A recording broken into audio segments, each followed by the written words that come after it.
Hi friends, welcome to my channel. और आप लोग देख रहे हैं मेरा ये पेंटिंग। और फर्स्ट पार्ट में आप लोग शायद देखा होगा। फर्स्ट पार्ट नहीं देखने से फिर आप लोग देख लीजिएगा। ये हमारा सेकेंड पार्ट आप लोगों को सामने पेश कर रहा हूँ। और आप लोगों को अच्छा लगने से लाइक कमेंट और शेयर करिएगा। और देखते जाइए मेरा सेकेंड पार्ट वाला पेंटिंग। एक लेडी जो विलेज साइड पे मतलब वर्क डेली एक्टिविटी वर्क करते रहते हैं, वही हम पेंटिंग किया था उस दिन। तो सेकंड पार्ट हम आप लोगों के सामने दे नहीं सका, तो सॉरी। आज आप लोगों के सामने सेकंड पार्ट दे रहा हूँ। मेरा ये ब्लॉग जैसा पार्ट 1 अब नहीं देखने से फिर से देख लीजिएगा।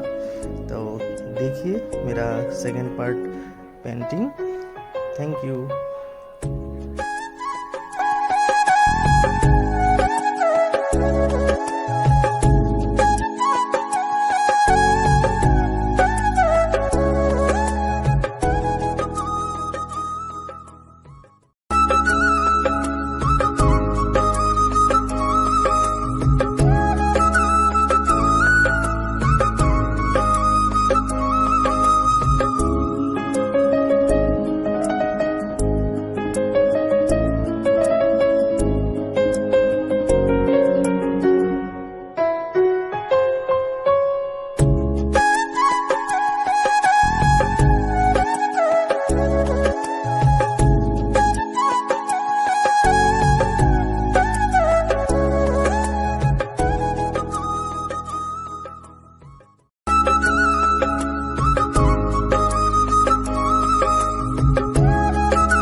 और आप लोगों को अच्छा लगने से कमेंट सेक्शन में कमेंट करके ज़रूर जाइए, और सब्सक्राइब नहीं किए तो सब्सक्राइब करके जाइएगा। और नेक्स्ट आप लोगों के सामने फिर मैं ड्रॉ करके देते जाऊंगा, आप लोग सब्सक्राइब करके